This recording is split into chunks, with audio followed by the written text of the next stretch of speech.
Qué bendición es estar nuevamente con ustedes en su programa Joyas Eternas de Iglesia Ven Señor Jesús. Estamos contentos por estar nuevamente con ustedes para poder compartir con ustedes la palabra de Dios.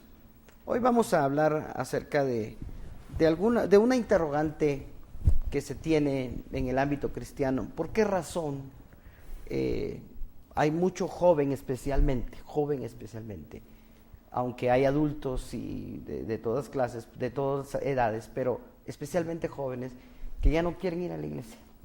Pastor, ¿cuál será la razón? Hay un versículo en Hebreos 10:25 que dice: no dejando de congregarse como algunos tienen por costumbre, sino exhortándoos, y tanto más cuando veis que aquel día se acerca. Entonces, la Biblia nos dice que no dejemos de congregarnos. Muchos jóvenes están justificándose hoy que no es necesario ir a una iglesia. Por otro lado, algunos salen golpeados de una iglesia, pero también hay una mayoría que dicen, pues yo puedo estar en mi casa y tener comunión con Dios. ¿Qué podemos decir al respecto, pastor? Bueno, en primer lugar, la Biblia es muy clara. Esta es una orden.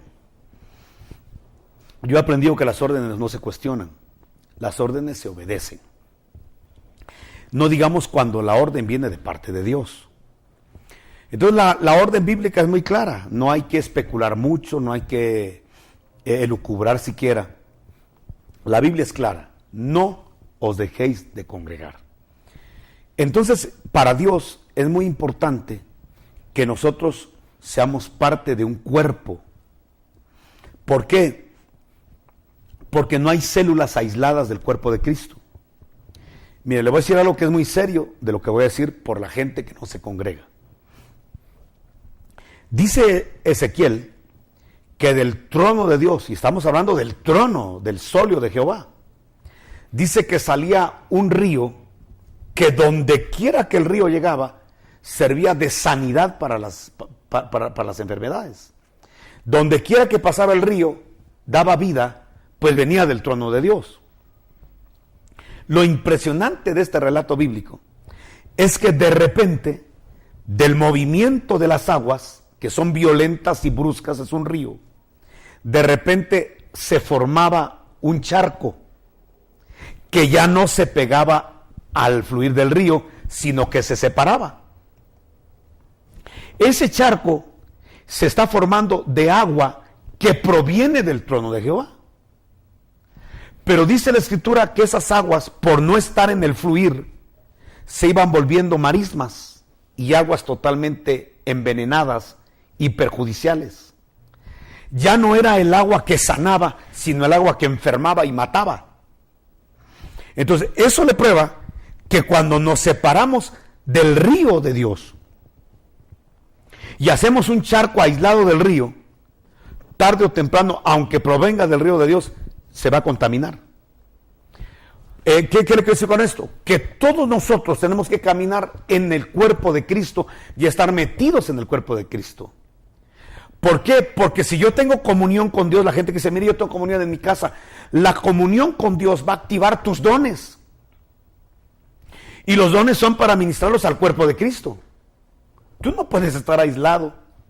Tú vas a tener una palabra que vas a recibir del Señor, que la tiene que saber el cuerpo de Cristo y tiene que ser notificada al cuerpo de Cristo. Pero si te aíslas, aunque seas de Cristo y de Dios, tarde o temprano vas a estar enfermo. ¿Y enfermo de qué? De rencores, de resentimientos, de murmuración, con un ojo totalmente maligno, que todo lo vas a ver mal, y no va a haber una iglesia buena, porque solo tú eres bueno y todos los demás son malos.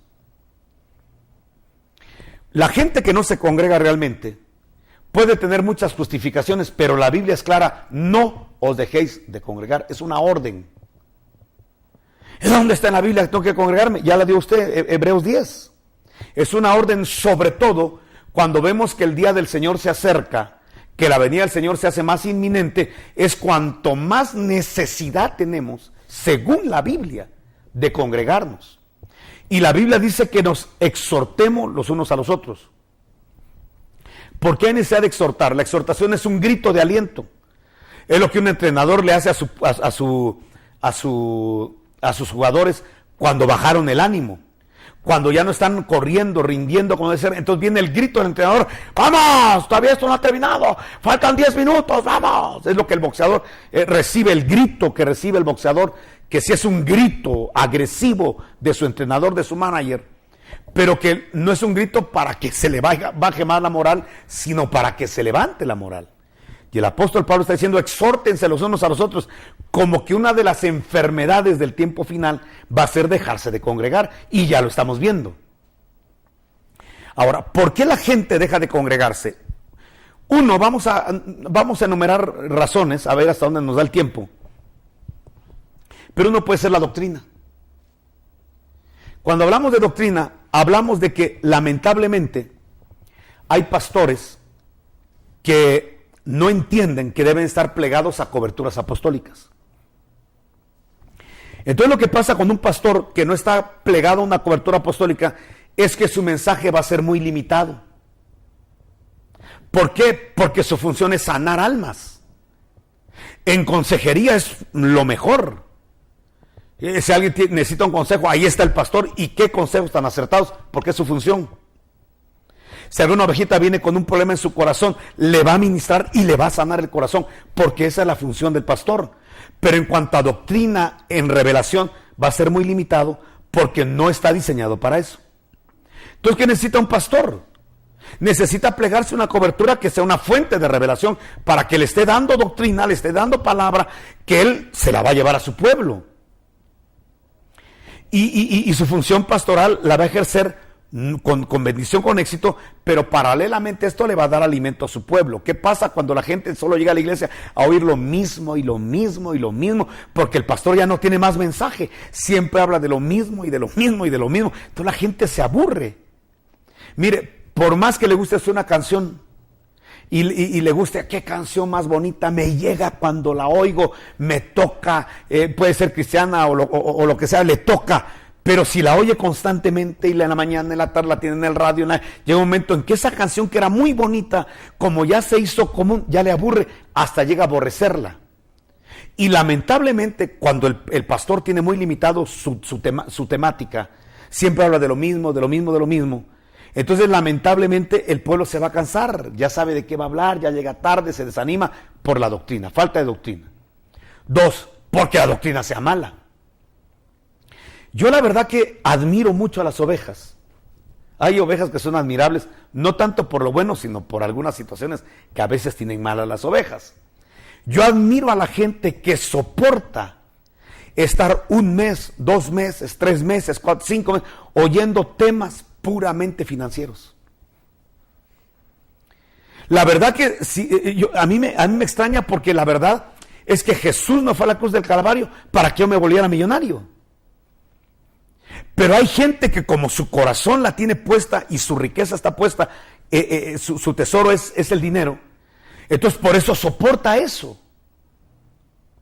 Pero yo creo que si yo soy cristiano y quiero saber de dinero, pues muy sencillo, me meto a una carrera que hable de economía y empiezo a ver cómo funciona el sistema económico.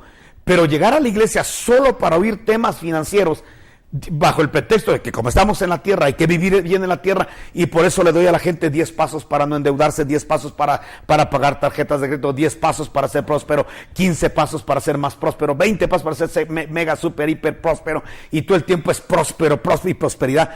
Realmente, solo que una persona ame realmente el dinero es que va a soportar tanto mensaje que vaya alrededor del dinero. Debe ser su Dios el dinero para estar en una congregación donde todo el tema es el dinero.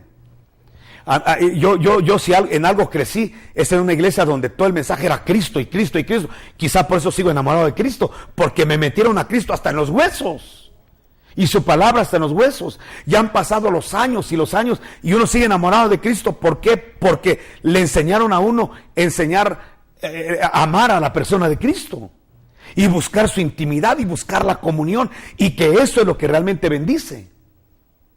Entonces, realmente, cuando la gente mira esa situación, ahora, al pastor, ¿por qué le conviene hablar solo de dinero y de dinero y de dinero? Porque hay un principio bíblico que dando es como se recibe. Entonces, si yo agarro un año con temas solamente financieros, obviamente voy a estar recibiendo más dinero. Entonces, al pastor que tiene su mirada en el dinero, que es un asalariado y que solamente tiene la visión en prosperar él económicamente, obviamente su tema va a ser ese, el tema del dinero y del dinero, de los diezmos, de las ofrendas, porque así recibe más. Y va a querer que la iglesia crezca porque a mayor congregantes, mayor ingreso para él. Pero yo creo que la gente se da cuenta, hasta gente que no es cristiana se da cuenta de cuando un pastor es un manipulador y lo que quiere es sacarle el dinero a la gente. Pero eso ya es profético, eso no es nuevo. Nosotros no estamos anunciando algo que nos sorprenda. Pedro, en el capítulo 3, dijo que para el tiempo final habrían predicadores que harían de las ovejas mercadería. Y para mucho pastor, las ovejas no son almas que hay que rescatar, restaurar, salvar, bendecir, ministrar, restaurar, regenerar, sino que son realmente dinero, es lana. Oveja nueva, no digamos si es empresario, si tiene dinero, es un buen prospecto para que me siga enriqueciendo. Y lamentablemente tenemos mucha gente que hoy se ha vuelto la mercadería del pastor. Unos no se dan cuenta y otros ya se dieron cuenta, pero como hay una idolatría al pastor, entonces no se atreven a abandonar a un pastor que los está cada vez más empobreciendo con una doctrina que, aunque tiene verdades, no recoge toda la verdad. Y entonces mucha gente se da cuenta de que realmente fue engañado, estafado, pidió X cantidad de dinero dio X cantidad de dinero para que sanara a fulano y al final murió. Y bueno, y no que yo le pagué tanto a Dios para que me sanara a mi enfermo y no me lo sanó. Entonces empiezan las decepciones y ahí es donde mucha gente se da cuenta que fue estafada. Y entonces mejor deja de congregarse, decepcionada de la estafa que le dio el ministro, que le prometió el cielo, la tierra, Walt Disney, Europa, Las Vegas y todo, y al final no pasó nada. Entonces por doctrina mucha gente se va. Mucha gente cuando, mire, si a uno le da pena decir que uno es pastor, a mí me da pena decir eso. Porque uno me dice, soy pastor, y a todo el mundo se está guardando las billeteras porque cree que uno le va a sacar el dinero. Y la verdad, eso ha sido porque lamentablemente la gente que ha ocupado los espacios de televisión es la gente corrupta, el ministro corrupto en su gran mayoría, que está viendo cómo le saca dinero a la gente. Yo le he dicho a mis hijos, y eso es algo muy serio, si a mí me hubieran presentado el mensaje del evangelio con esa gran estafa de dar para recibir, manipulado como manipulan los pastores, yo me creo un poco inteligente, yo no hubiera caído en esas redes, yo no fuera cristiano evangélico. Y le prohibiría a mis hijos ir a esas iglesias donde hay mantenidos. Yo realmente eso haría. Y por eso comprendo a la gente que ha tomado cierta aversión hacia la iglesia evangélica y hacia los pastores. La entiendo. Pero caray, no somos todos. Y yo sé de una buena cantidad, hay un gran gremio de ministros que nuestro interés es la salvación y la restauración de las almas. Entonces yo creo con todo mi corazón que el problema de mucha gente que ha dejado de congregarse es porque se ha visto estafada. Claro. Y entonces de alguna manera tienen una justificación, pero no delante de Dios. Porque uno tiene que buscar donde hay remanentes. Y hay remanentes en Quetzaltenango y en todo el mundo. Dios siempre tiene. Entonces lo que uno tiene que hacer es ver dónde encuentra un remanente donde uno pueda acercarse lo más posible a la sana doctrina. Entonces eso es lo que ha causado. Otra cosa que ha causado mucho problema en las iglesias ha sido la gente que rodea al pastor. Lamentablemente, la gente que rodea al pastor a veces hace una élite, donde hacen al pastor inaccesible. Entonces, lo que uno de pastor tiene que cuidarse es de no formar una élite a su alrededor, donde uno es intocable o inalcanzable por la gente nueva. Yo sé de gente que quiere hablar con el pastor porque tiene una necesidad. Me urge hablar con el pastor. Entonces, ¿qué pasa? El pastor no te puede atender. Y te va a atender hasta dentro de 5 meses. La necesidad es urgente. Entonces, esa burocracia que hacen los que rodean al pastor es lo que ha hecho que mucha gente se vaya de las iglesias y ya no quiera congregarse. Yo tengo una necesidad urgente y me va a atender dentro de 5 meses. Pero entonces, ¿para qué tengo pastor? Entonces, mucha gente, eso es lo que la ha decepcionado. Entonces, te va a atender, cierta persona te va a atender. Pero la gente realmente se ha identificado con el ministerio del pastor, no con esa persona que está siendo delegada, que a lo mejor ni se conoce, ni sabe quién es. Entonces dice, no, mire, yo quiero hablar con el pastor, dígale que es con él. Bueno, ¿quién eres tú? Pues la verdad que soy un mega empresario. Bienvenido, pasa a la oficina directamente. ¿Quién eres tú? Pues yo la verdad que no tengo mayor trabajo, estoy desempleado. Entonces tú, ahí te va a atender el líder número 25,000 de la iglesia. Esas cosas que lamentablemente se metieron a la iglesia son las que decepcionan a mucha gente. ¿Qué ha decepcionado a mucha gente? Que quiere buscar a Dios realmente, tener un encuentro con Él, pero se encuentra con que en los púlpitos lo que hay es un show, donde los de la alabanza están enseñando mucho su técnica musical, mucho ruido en el altar, quizá armonía musical, pero muy poca unción. Y la oveja realmente no come, no subsiste, no se fortalece viendo a músicos, sino entrando a una atmósfera adorativa. Así es como una oveja yo me acuerdo, en la época de Elim, de Misterios Elim, del doctor Ríos, cuando la gente entraba a la adoración, la gente lloraba, la gente inconversa lloraba, con cantos muy sencillos, pero con grandes verdades, con poca musicalización, pero con una unción que manejaban esos coros, que la gente lloraba. Ahí mismo aceptaban a Jesús como Señor y Salvador, sin haber oído el mensaje poderoso que tenía este apóstol Ríos. Entonces, ¿qué es lo que pasa? Que ahora la gente dice, voy a ir a la iglesia para ver, yo quiero sentir a Dios. Pero lo que encuentra es ruido, no encuentra gente metida en el altar, ya no hay músicos llorando. Ahora hay músicos hasta riéndose en el altar. Ya no hay músicos con lágrimas, que dice la escritura en la profecía, que lloren los sacerdotes ministros de Jehová y digan, Jehová perdona a tu pueblo, no deseches tu heredad. O sea, hay un quebrantamiento o un regocijo en la presencia de Dios de parte de los que están en el altar. Pero ¿qué ha pasado ahora? Encontramos gente muy sobria. Gente muy, hasta viendo la hora, tocando, viendo la hora, saludándose con el que está allá, que acaba de venir su amigo que acaba de venir. No sé, como la misma gente del altar no se mete. Entonces la gente llega a la iglesia, oye, pues sí estuvo bonito, tocan bien, pero no me tocó Dios. Y al final, para ver cantantes, pues ahí tengo yo a Luis Miguel, ahí tengo yo a Alejandra Guzmán, ahí tengo a grupos musicales que quizás hasta tocan y cantan mejor que nosotros. Pero la gente que va a una iglesia va porque quiere sentir algo de Dios. Y si realmente no lo encuentra, pues no va, no regresa. ¿Por qué la gente puede regresar a una congregación? ¿Por qué Pedro regresó con Jesús?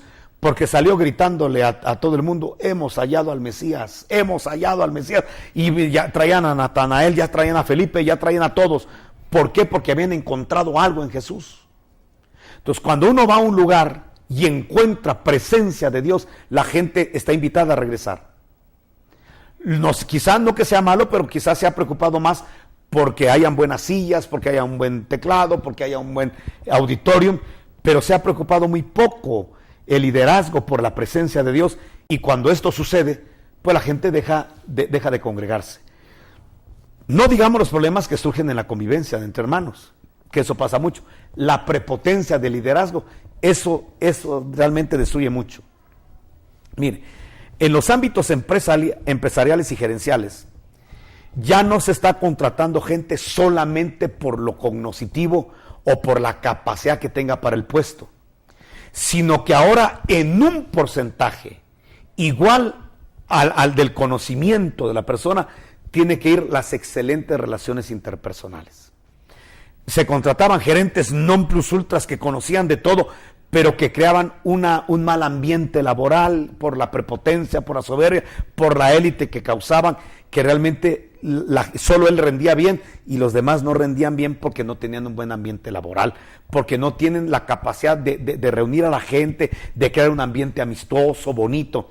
Entonces, creo que en la iglesia necesitamos que entre ese cambio, que la gente venga a la iglesia y ocupe puestos no solo por capacidad, porque conoce la Biblia, porque persevera, sino porque tenga excelente relaciones interpersonales. Porque hay gente que reúne, que convoca, que cae bien, que es amistosa, y hay gente que sabe mucho, pero es prepotente, soberbia, aleja a la gente y lastima a nuestras ovejitas. ¿Cuánta gente no se va de las iglesias diciendo yo bendigo al pastor? Entonces, si el pastor es una excelente persona, pero fulano, sutano, vengana, mire, son prepotentes y mejor se van. Y a veces lo digo con mucho respeto, pero a veces son las esposas de los pastores las que causan este problema.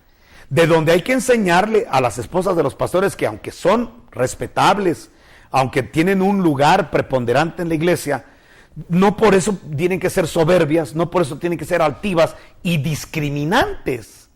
Entonces, a veces pasa eso. Yo me he encontrado con mucha gente que ya no se quiere congregar, no tanto por el pastor, que el pastor es un amor de gente, sino por la mujer, por la esposa, que realmente no llena las expectativas de calidez, de maternidad, y ese es un problema en las iglesias. Bueno, podemos enumerar muchos casos, hermano, de por qué la gente no se congrega, y podemos hasta justificarlos, pero la Biblia es clara, no importa por qué haya pasado una persona, el deber de ella es congregarse, buscar dónde, no aislarse, no quedarse en la casa. Una célula que se aparta del cuerpo de Cristo se va a morir. Y alguien dirá, yo ya tengo años de no congregarme y mire, tengo mi relación con Diosito. Eso es mentira. Tú estás en desobediencia y no estás edificando el cuerpo de Cristo y tus talentos no están siendo ministrados al cuerpo de Cristo. Un día por esa inactividad, por esa pasividad, te van a pasar factura y te van a llamar a juicio, porque la Biblia es clara que cuando el dueño de los talentos regrese, pedirá cuentas de lo que se hizo con los talentos. Y una persona aislada no puede ministrar los talentos y los dones que Dios le ha dado. Pastor, ya tenemos poco tiempo, pero me gustaría a mí que se tocara un poquito ese tema acerca de cómo la juventud, yo decía al principio que mucho joven ya no quiere congregarse, ya no quiere. Vemos ahí los padres con ese problema. ¿Qué pasa con su hijo? No quieren congregarse. Pero ha habido una razón que no se les ha aceptado tal y como son, por su forma de vestir, tal vez por su pelo, tal vez por sus ideas nuevas. Pastor, ¿qué podemos hacer al respecto de esto? Bueno, recordarnos que fuimos jóvenes y quizás no todos fueron rebeldes, porque son los menos tolerantes, ¿va? Por eso ama mucho el que mucho se le ha perdonado. Lamentablemente hay gente que es muy acusadora y señaladora con los jóvenes y son inmisericordias con los jóvenes. De repente viene alguien con gorra y ya le están diciendo, quítate la gorra, aquí no tienes educación. Cálmense, para empezar no son sus ovejas, en el caso mío son las mías, no se metan con las mías. Yo sabré en qué momento hablarle y de qué forma hablarle a mi oveja para que cambie ciertas conductas, o no le voy a hablar nunca, pero el Espíritu Santo sí. Y de hecho los mejores resultados los tenemos cuando el Espíritu Santo le habla a la gente y no nosotros los hombres. Claro. Y no estamos nosotros viendo a ver qué errores tienen ciertos grupos para predicar acerca de eso. No nos mandó el Señor a arreglar hombres, nos llamó a predicar su palabra y Él va a arreglar a sus hombres. De hecho yo no corrijo hijos ajenos, Dios ya es padre para corregir a sus hijos. Lo que yo tengo que hacer es enseñar y exponer la palabra. Pero de repente tenemos jóvenes que vienen peludos, que vienen tatuados y no se sienten bien en la iglesia porque de repente, aunque se está escondiendo un poquito el tatuaje, se le nota y ahí está la gente acusadora, señaladora, viéndole el tatuaje. Déjenlo. Así Cristo lo puede aceptar, lo puede amar y lo puede usar. Claro. ¿Quién no se equivocó en el pasado? ¿Quién no cometió errores? De repente el joven no está de acuerdo con algunos puntos doctrinales que tocamos en la iglesia. Y es que le voy a decir algo, hermano, no siempre estamos de acuerdo en todo. Yo sería un iluso total decir que todas mis ovejas piensan como yo. A mí me gustaría que la gente pensara como yo, porque es lo que yo descubro en la Biblia. Pero sé que en muchos va a ser un proceso y sé que muchos se van a ir a la tumba y van a estar, de hecho mucho televidente está diciendo yo estoy de acuerdo con él. O no, lo que tiene que hacer es cuadrar a los jóvenes y que si no que se larguen de la iglesia. Bueno, alguien tendrá ese concepto, yo no lo tengo. Incluso yo tengo gente en la iglesia que a mí me quieren hacer presión. Pastor, diga algo, haga algo. Y yo les voy a hacer caso hasta que se amen Espíritu Santo ellos. Yo sé quién me puso a mí, quién me contrató y a quién debo obedecer. Entonces, y gracias a Dios, yo sí soy una persona muy clara, hermano. Yo sí no me ando por las ramas. Yo no soy de que puedo lastimar a un adulto. ¿Por qué? Porque un adulto ya vivió. Y yo en tal caso le llamo la atención al adulto. Le digo, tenle tolerancia al joven, porque es joven. Y si yo no conozco la juventud, es porque o tengo amnesia o definitivamente fui un superhéroe cuando fui joven. Pero todos nos equivocamos cuando fuimos jóvenes, hermano. Todos nos equivocamos. De hecho, la Biblia dice que el joven se cansa, es de su naturaleza, se cansa, se fatiga, tropieza y cae. Ese es el joven. La Biblia dice que la necedad está ligada al corazón del joven. Es que, hermano, ya se lo dije. Pues vuélveselo a decir, porque él es necio por naturaleza. Entonces, si yo ya conozco por la Biblia y por mi experiencia, porque yo fui joven, entonces obviamente tengo que tenerle paciencia a la gente que es joven, darles oportunidades para que se desarrollen en la iglesia, tomarlos en cuenta, tienen que ser valorados, la juventud tiene que ser valorada. ¿Por qué tiene que ser valorada? Porque en la Biblia está probado cómo Dios usó jóvenes, cómo usó a Jeremías para ser el profeta de las naciones, el que anunció la destrucción de Jerusalén y su regreso. Tenemos un Daniel que fue usado cuando fue joven. El libro de Daniel está escrito por un joven. El que multiplicó los panes y los peces, el que dio los 5 panes y peces, fue un joven. Bueno, Dios ha usado jóvenes. ¿No David era un joven cuando mató a Goliat? Entonces Dios sí confía en los jóvenes. ¿Por qué no vamos a confiar en ellos? Sí, hermano, pero falla. ¿No falló David? ¿Y Dios confió en él? ¿No falló Salomón y Dios confió en él? ¿Por qué no vamos a confiar en los jóvenes? Bueno, nosotros ya estamos grandes, en el sentido de que ya no somos 30, hermano, yo ya voy chupándole la llanta a los 50 años. Y todavía nos equivocamos. Claro. Y todavía parecemos, en algunas áreas, claro, no en todas, pero parecemos niños. ¿Por qué no tolerar que el inexperto, el adolescente, pueda cometer errores? Y solo porque se equivocó, no, ahora aíslen, ya no confíen en ellos, no. Yo soy de la opinión que al joven hay que darle su lugar, y que prediquen, y que enseñen, y que profeticen, y que canten, y que se desarrollen, y ver sus ideas, y desarrollémoslas. ¿Qué podemos perder?